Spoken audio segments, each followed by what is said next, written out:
We are going to continue with our studies in the book of Judges, and today we're going to study about Ehud and Shamgar.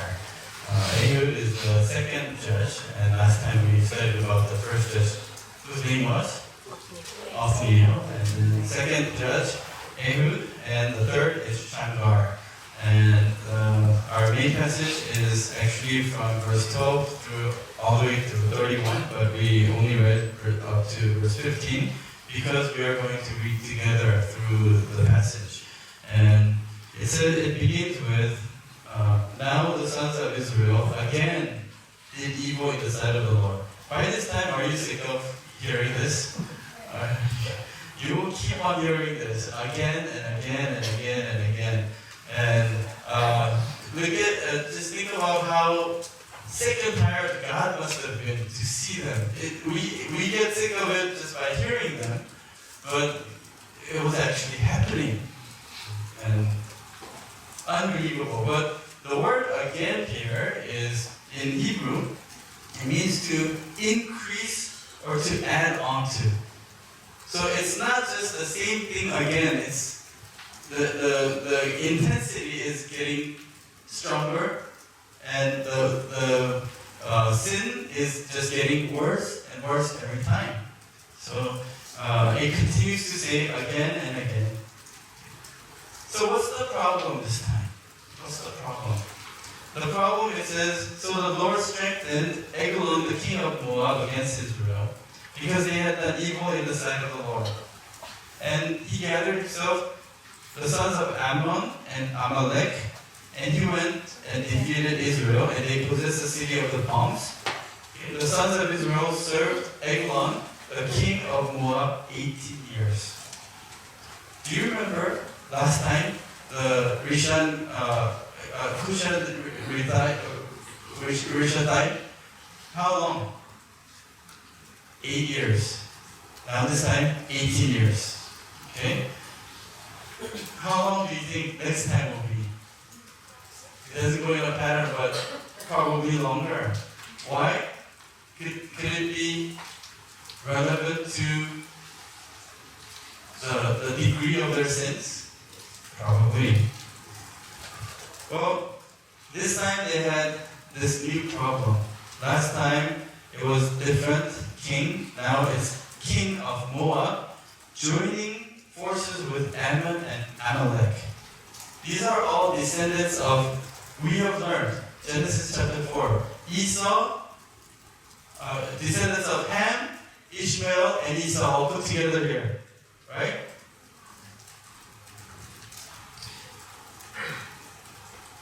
Now, do we have this kind of problem too? What's the problem here? They have claimed that they believe in God, but problems keep on arising. They thought they were living a believer's life, a saint's life, but then they are now being very, very ashamed. Why? This is a shame that they cannot even really tell their neighboring countries, although they know. Why? Because these holy, chosen people of God, who are supposed to be protected by God, are being ashamed, being ruled over by the most lowly people. These are the people that God said, you will not enter into my assembly of my general assembly of the children of God. Right? Let's turn to Deuteronomy 23, verse 3. Deuteronomy 23, verse 3. It says, Deuteronomy 23, verse 3, it says, no Ammonite or Moabite shall enter the assembly of the Lord. None of their descendants, even to the 10th generation, shall ever enter the assembly of the Lord. These are the people, Ammonites are the people who are cursed by God, and he said, you will never enter into the assembly of God. But then, now the Israelites are being ruled over by them. What a great shame. Okay. Exodus chapter 17, 13 and 14. Exodus chapter 17, verses 13 and 14. So Joshua overwhelmed Amalek and his people with the edge of the sword. Then the Lord said to Moses, "Write this in a book as a memorial and recite it to Joshua, that I will utterly blot out the memory of Amalek from under heaven." This is what God said about Amalek. And what's happening? These people that God said, "I will blot them out from the memory," is ruling over you, or over the Israelites. Moabites are the descendants of Esau. Okay? The Israelites are descendants of Jacob. What's the blessing that Jacob received? Your brother will be under you, will serve you. But what's happening? Just the opposite. What's the promise given to us today by God? You will overcome the sinful world. Children of God will be light and salt of this world. But then it is kind of like being persecuted, enslaved mentally or spiritually by the thoughts of the world. And what happened, verse 13? And he gathered himself to the sons of Ammon and Amalek, and he went and defeated Israel, and they possessed the city of the palms. Where's the city of the palms?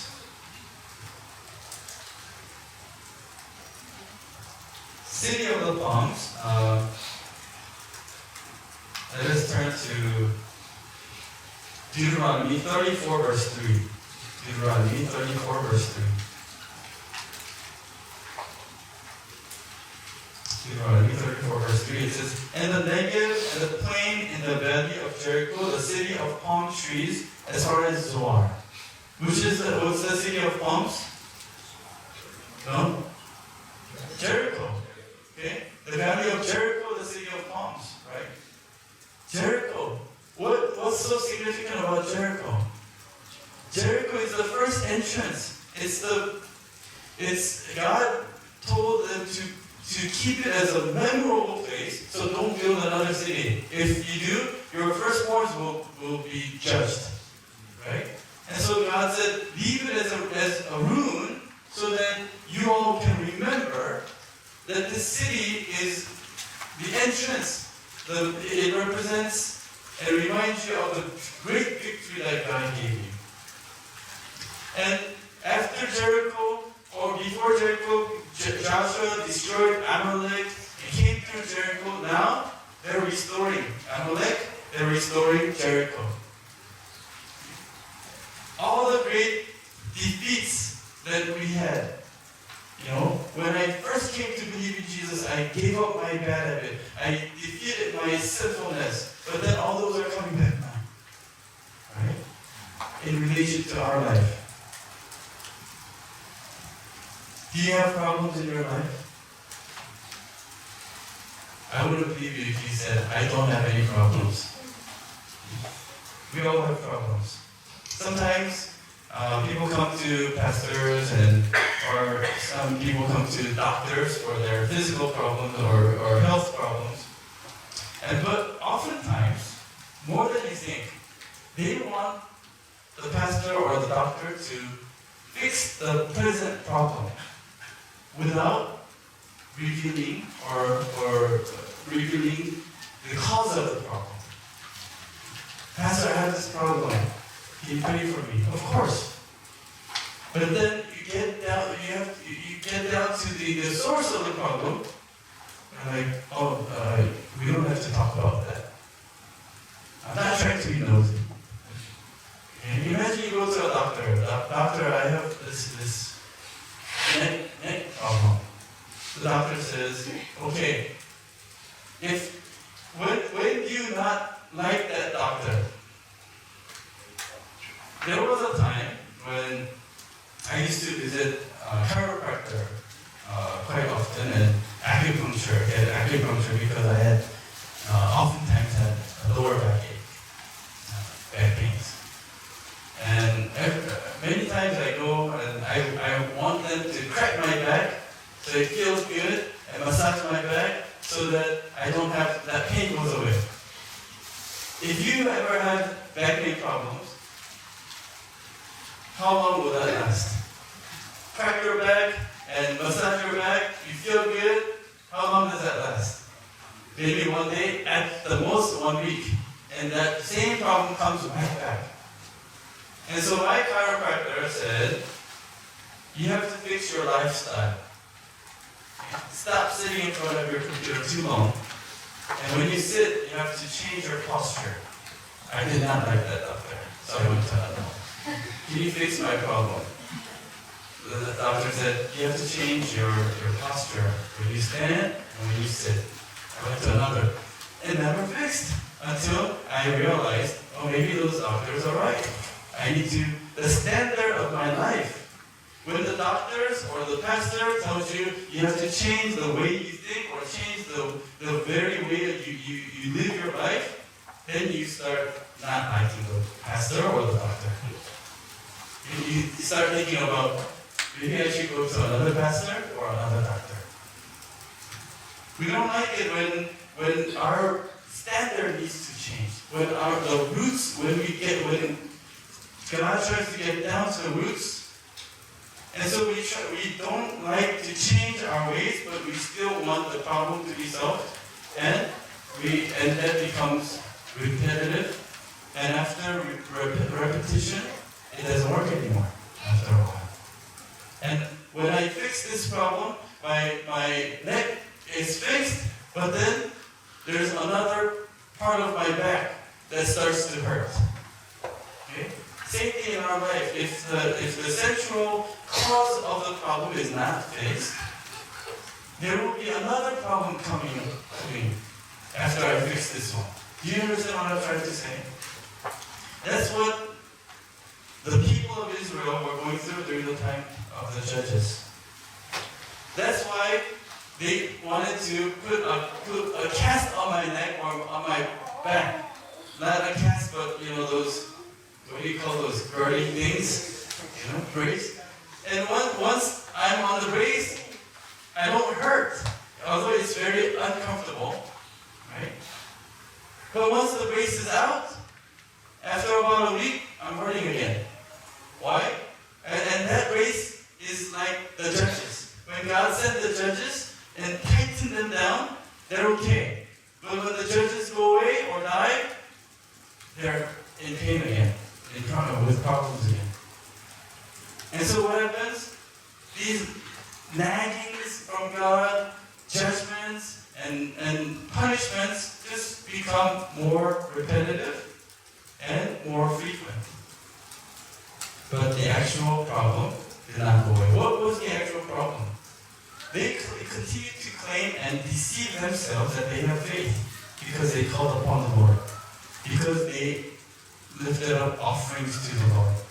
However, at the same time, I think this is the third week I'm mentioning this, they worshipped Baal and Asherah. They did not claim to worship Baal and Asherah, but back in their minds, they believed in them. They followed the culture, their ways. Why? Why would you believe in Baal and Asherah? Do you think Baal and Asherah exist today in our culture? In what ways? What's their new name? Baal and Asherah, what do they give? Prosperity. So Baal and Asherah's new name is money. Money. Okay. So why do people worship Baal and Asherah? What happens when you have money? Right? So do Christians follow Baal and Asherah? They don't believe, they claim not to believe in them, but they follow, right? But so one of the chiropractors who went to seminary with me was older than me, but he was also fixing senior pastors back also. But he's the one who told me, you have to think about gravity. keeps on pulling you. But our spine is designed by God in a way it will, like a spring, resist very comfortably through the S-shaped spine, right? But if you keep on slouching, the S shape becomes a straight shape or like a cane shape, right? And that with the gravity and the shocks, it keeps on hurting. The spring is gone, and it's like a stick hitting the ground, and your back is getting shocked every time you run or sit, whatever you do. And so it's hurting you. You have to think about gravity. It's pulling you down. So you have to work yourself to pull yourself back up. That way your back will not hurt. And that helps me a lot to keep on thinking and change my posture. Although my posture still is not good, is compared to back then, much better, and I don't have as much of backache or almost gone. Our spiritual life too. There's two polars, two sides pulling us. Okay? And if the gravity downward, if we can say, is a fleshly pull, earthly pull, there is a spiritual pull up there, which is stronger. I think this natural revelation, the gravity right now, the pull of the gravity is stronger. That's why we're still on this earth. We're walking on this earth. What happens if the pull from up is stronger? We all become Elijah or Enoch. That's what we're talking about spiritually. If the spiritual pull is higher and stronger, right, we won't be pulled down by the gravity of this sinful world. So we have God and we have Baal and Asherah. Which pull is stronger? We consciously say God is stronger and we have to come to God. We have to focus on the spiritual things.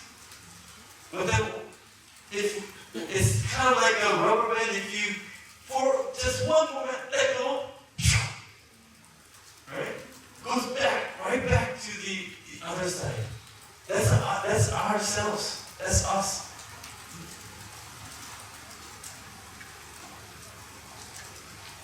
And so many times, I'm talking about every one of us, including myself.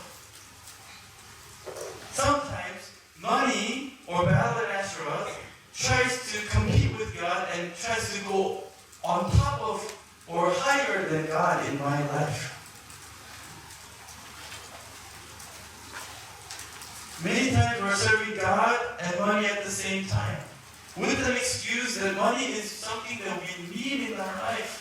Of course, it's something that we need.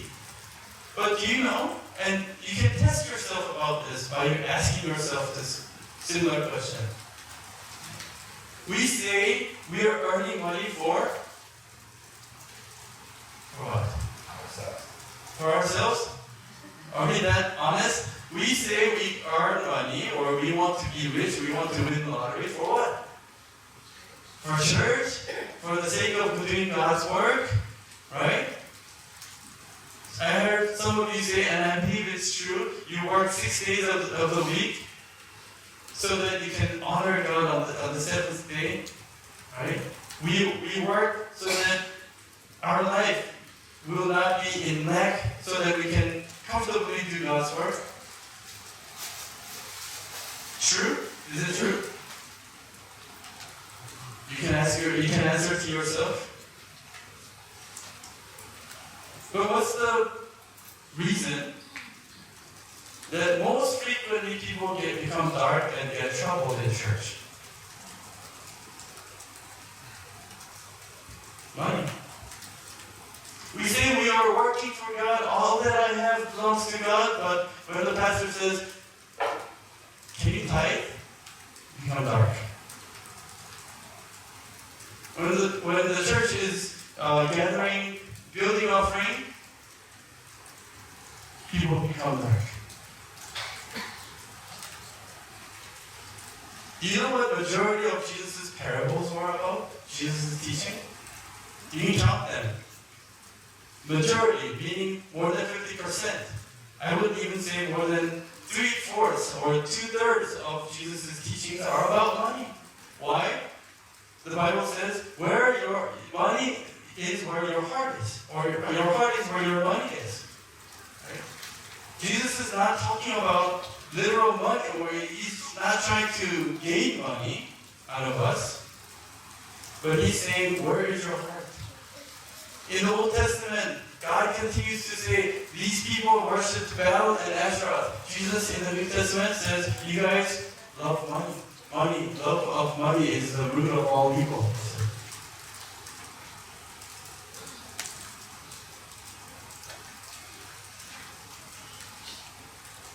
You know, since we are on this subject, tithe, Thanksgiving, building offering, all these offerings, citizens of a nation have their duties as a citizen, and one of them is paying tax. Right? Sometimes it's military duties or other duties. There are 4 or 5 major duties of a saint, of a Christian, especially in every denomination and in our denomination too. And tithing is one of them. But we have come into an age where it is very sensitive to talk about that. And some people say, oh, that's the Old Testament thing. Guess what? Jesus talked about tithing. Jesus was 2,000 years ago. Then everything that Jesus said is invalid, is it? Because he was 2,000 years ago. Or today, because of the circumstances, the culture, it doesn't apply. But then what applies from the Bible? God said, I give you 9 and you bring me 1 back out of the 10. And that 1 belongs to me. And when some people say, okay, I take away 1/10 and I divide that up to different parts. So I use the tithe to give Thanksgiving offering, to buy some people in the church food, you spend this there, and part of it as building offering. No. You don't use God's money to do that. You use our money to do that. From the 9 parts, not from the 1 part that is supposed to belong to God. We don't control and we don't decide to use the tithe according to what we think is right. It's the things, that's the kind of thing that the people during the time of the judges were doing. What is right in their own eyes. Why? They were saying, hey, I'm still giving. What's wrong with giving? I'm giving. But then it wasn't in the right way, as God said. Another thing about tithing, especially in our main church too, there are sometimes people who fall into heretical teachings. People who are accused of different things. And the best way to check is whether their tithing continued on. Many times they stop tithing when they fall into heretical teachings. Many times, in terms of appointing or ordaining elders, appointing eldresses, or leaders in the church, especially heads of the different departments, if they don't tithe, they don't qualify. Because they are not fulfilling one of the main duties of, and not only tithing, all these things. I intentionally talked about this because I said, test yourself. Is your heart already dark? Because Pastor is talking too much about tithing.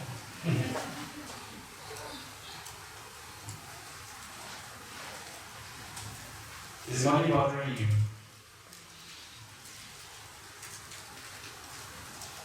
why is, back to the time of the judges, why is this problem continuing to come back to them?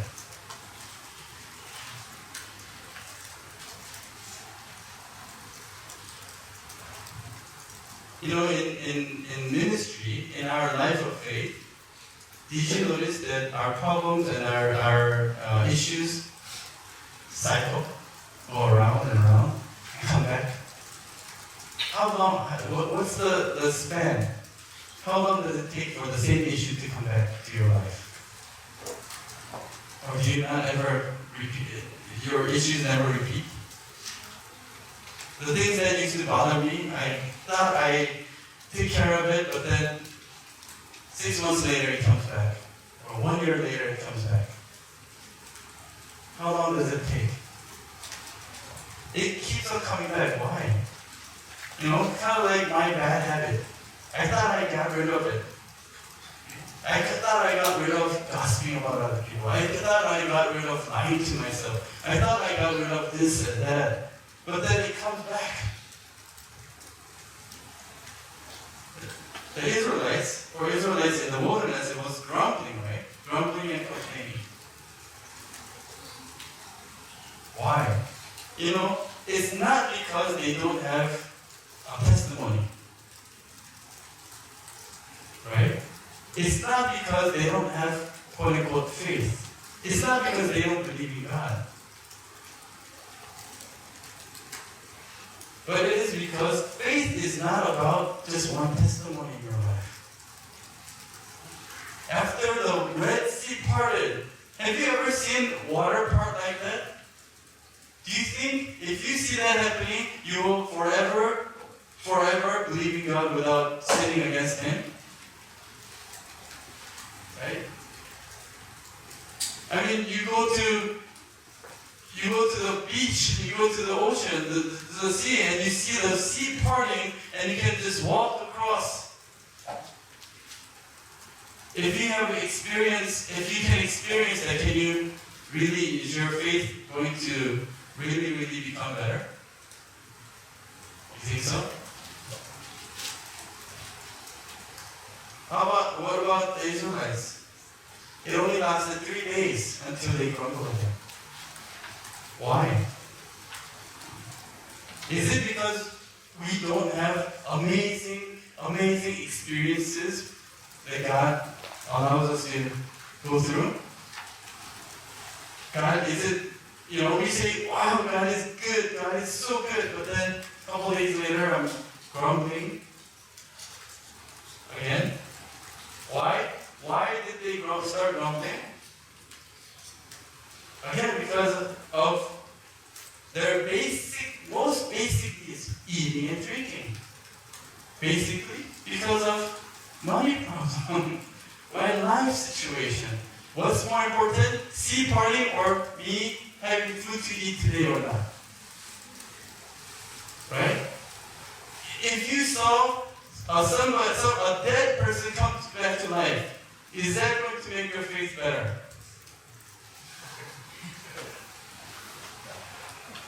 I just see a lot of sleepy people come back to this life. Will that make a change? And for a while it all has, but even that has an expiration date.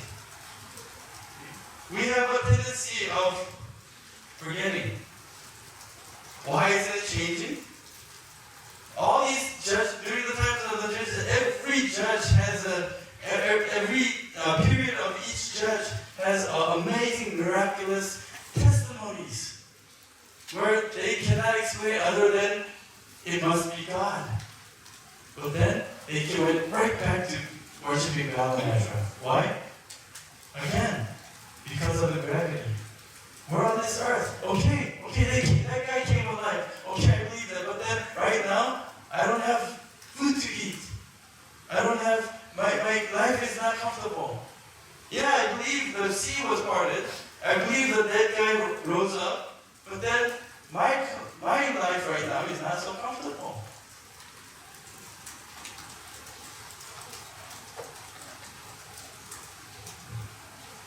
It's because of their standards. It's because of their spiritual posture that their pain keeps on coming back, that their sinfulness keeps on coming back.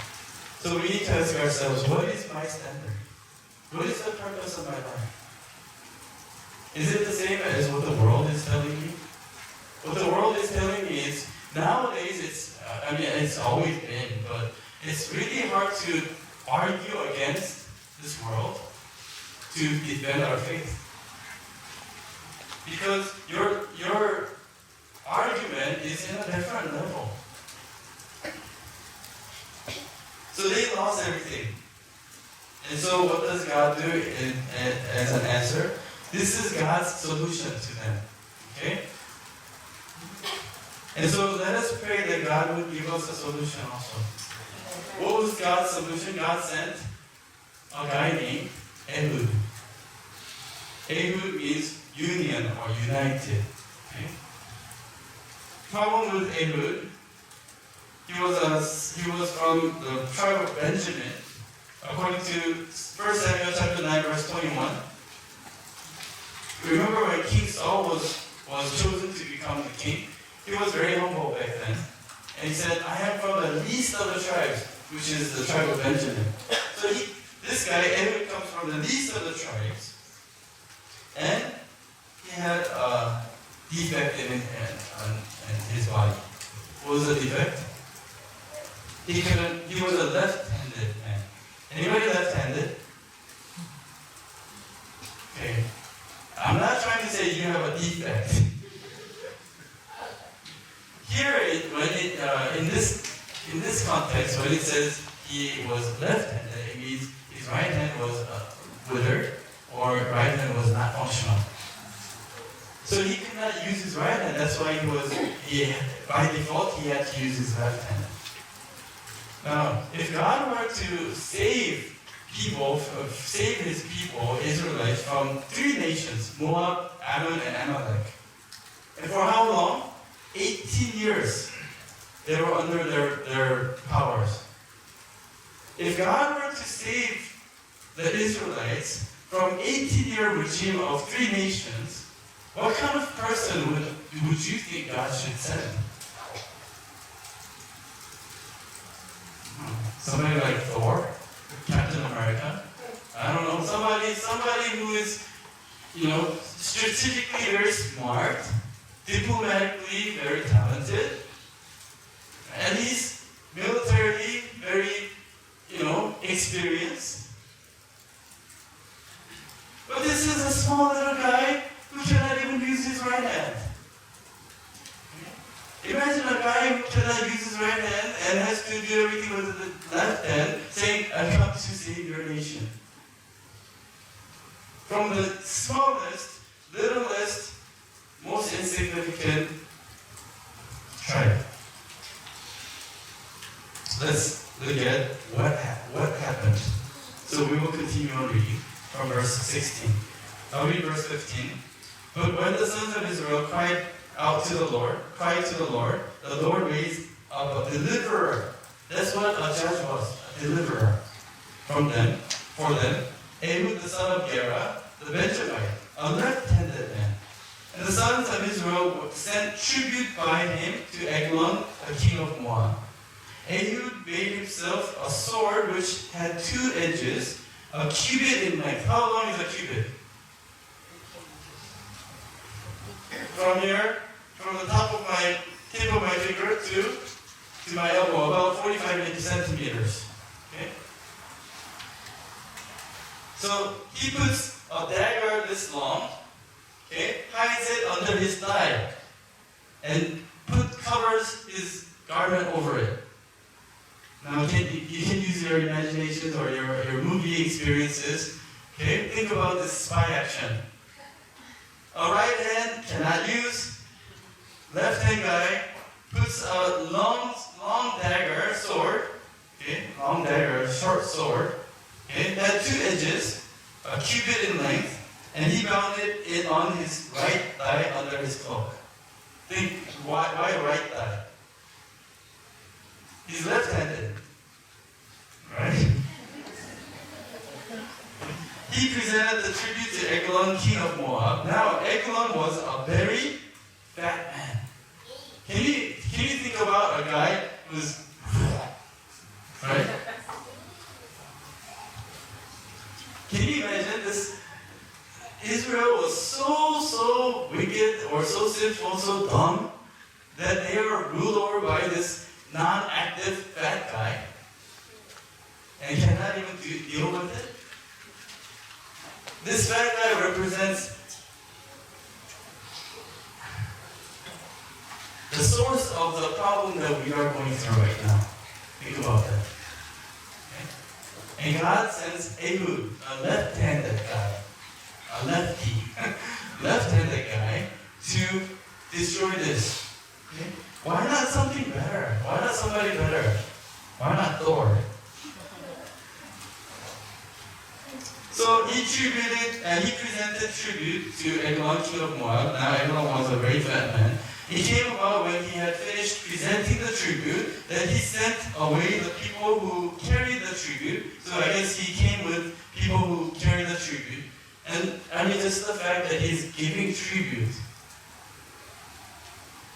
is not such a proudful thing. You know, it's not a right thing. He's paying tribute. He's coming in as like a little servant paying tribute. And then, verse 19, but he himself turned back from the idols which were at Gilgal and said, I have a secret message for you, king. So he's going out together with those who carry the tribute and let them go, and he came back. He said, I have a secret for you. Something about the wording here. What would you do if you were a king?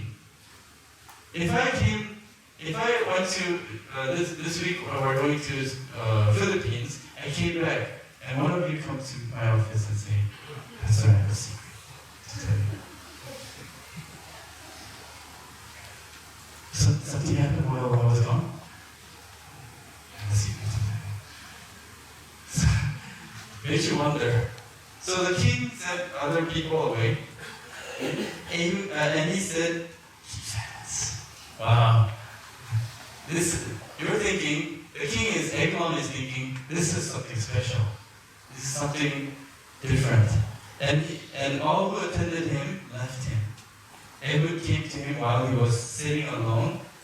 Because it's a secret and he has to keep silent, Eglon allows him to come close. Right? And then arose from his seat, and Ehud stretched out his left hand, took the sword from his right thigh, and thrust it into his belly. Guess what happens? Oh yeah, please plug the ears of the children. This is Judges. Every episode has something like this. It's like, I hope if anybody's going into movie or drama industries, this is good material. Every judge is an episode.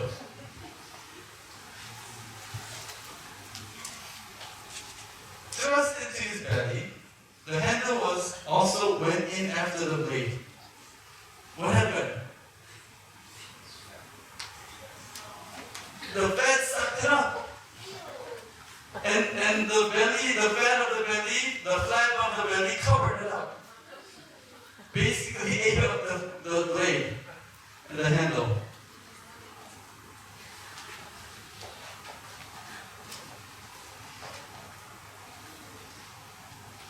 And then sword out of his belly and closed over the blade, for he did not draw the sword out of his belly.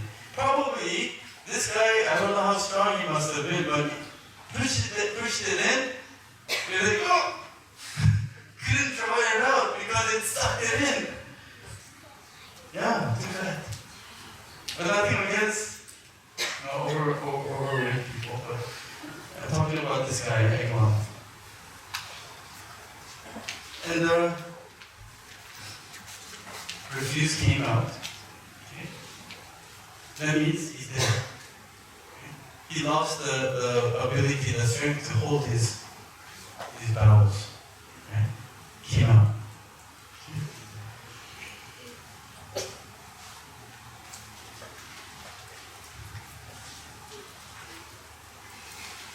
Then Ehud went out into the vestibule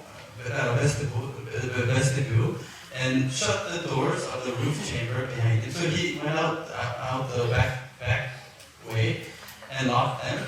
And when he had gone out, his servants came and looked, and behold, the doors of the roof chamber were locked. And they said, he is only relieving himself in the cool room. Maybe there was a little toilet inside of this room, and it's locked. So they said, the king must be doing his business, going to the toilet, relieving himself. Okay? You might be thinking, maybe they thought he was resting. But in the original language, it's actually pooping. Okay? Himself. They waited until they became anxious. It literally means they became until they were ashamed. Such a long time. So long. Can we check what's he doing in there? Okay? Until they became anxious, but behold meaning with a shock. Okay? Behold, he did not open the doors of the rooms of the roof chamber. Therefore they took the key and opened them, and behold, their master had fallen to the floor, dead. Now Ehud escaped while they were delaying, and he passed by the idols and escaped to Sarah. It came about when he had arrived that he blew the trumpet in the hill country of Ephraim. And the sons of Israel went down with him from the hill country, and he was in front of them. And he said to them, pursue them. The Lord has given your enemies to Moabites into your enemies, the Moabites, into your hands. So they went down after him and seized the fords of the Jordan opposite Moab, and did not allow anyone to cross. They struck down at that time about 10,000 Moabites, all robust and valiant men, and no one escaped. So Moab was subdued that day under the hand of Israel, and the land was undisturbed for 80 years. Wow. 80 years. Before it was 40 years now. 80 years. Why couldn't Ehud, you would think if God sends a guy to save a nation, Ehud could have said, Eglon, come out. You and me, one-on-one. Let's fight. Why couldn't he do that? Why did he have to act like he's paying tribute and then secretly take out a sword and insert that sword into him? Why that way? Remember last week I asked the question, if Brad Pitt was standing up here teaching, this church would overflow. Right? Why couldn't the pastor be better looking or smarter or taller or more hair? Anything. Why did it have to be Ehud, the left-handed guy? Doing it in such a cowardly way. How great would it be if every church member or everyone who's doing God's work is smarter than all the other people, or handsomer than, or prettier than other people, can argue better, but then and have more money than other people, have bigger house than other people, then it would be much easier to evangelize, right? But why? That's not the case, right? Is it? That's not the case. Why? What is God saying? Let us look at one more. Shankar is only one verse. Thanks to God. You like Shankar now. Verse 31. After him came Shankar, the son of Anath, who struck down 600 Philistines with an ox goad. What's an ox goad? A stick. Now this is Thor. But he was nobody. He was just a ox. What do you think he was? What was his job? Huh? Probably a shepherd or farmer, a common guy. Philistines are known to be very valiant, strong warriors. Can you imagine a guy not with a sword, not with a gun? Even with a gun, it would be almost impossible, right? With a stick, defeated 600 Philistines. This is impossible. What is God trying to say through Ehud and Shamgar here? God is saying, Israelites, you guys are so dumb. Okay, I shouldn't say so many words in Peter. Because you were being ruled over by these morons for 18 years when a little left-handed guy can defeat him overnight. You were afraid of the Philistines when this little common guy with a stick can defeat 600 of them. God is telling us, your problem is nothing. Your problem is not that problem. Your backache, your neck ache is not from your neck. Your problem is not the problem. The problem is you trusting in something else and complaining against God. Where is your standard? Where is your posture of faith? Your back is all screwed up, and now you're complaining about your neck ache? No. Get your back straight first. Get your posture up straight. Get your daily life, your spiritual duties as saints of God straight up first. Then we get what happens to the problem. God took the left-handed guy, a guy that was crippled on the right hand, to show them something. God took that not one little common guy with a stick to show them that as long as they are put into the hands of God. It's a little stick, but when it depends on who holds it. It wasn't Shamgar himself, literally. It was God holding the stick for him. That's the miracle. It was not a weak left-handed guy, but it is God.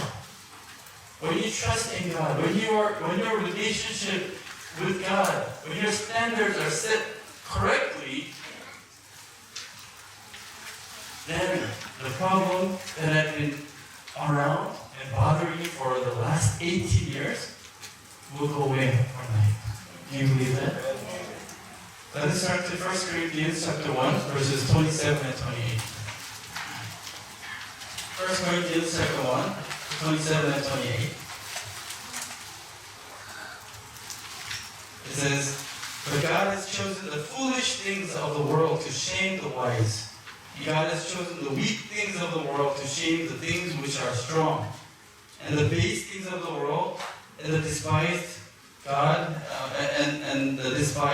God has chosen, the things that are not, so that he may nullify the things that are." Also 2 Corinthians chapter 12 verses 9 and 10. 2 Corinthians chapter 12 verses 9 and 10. "And he has said to me, my grace is sufficient for you, for power is perfected in weakness.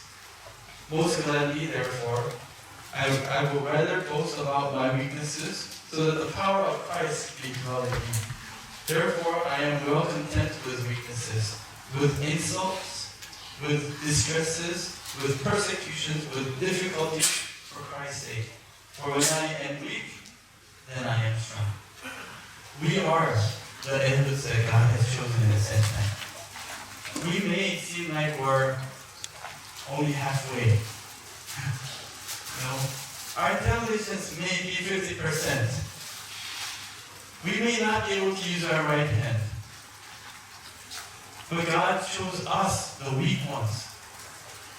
Our physical condition, our spiritual condition, our health might only be 50% or less. But God chose us to deliver this world at the same time. We are the enemies. But when we do it alone, we will never be able to do it. When God has His hand on us, we will become stronger than the strong. We are the little sticks that can be thrown away. But when God takes hold of this stick, we may look fun. We may look like we don't have anything. We may be poor. But let us trust in this word. I am well content with weaknesses, with insults, with distresses, persecutions, with difficulties. For whose sake? For Christ's sake. For when I am weak, then I am strong. Let us not give up. Ehud did not give up. Shamgar did not give up. Let us not give up because of the little problems that seem like big, but to God, they were little problems. Do we have problems? I asked earlier in the beginning. Do we have problems? Those problems.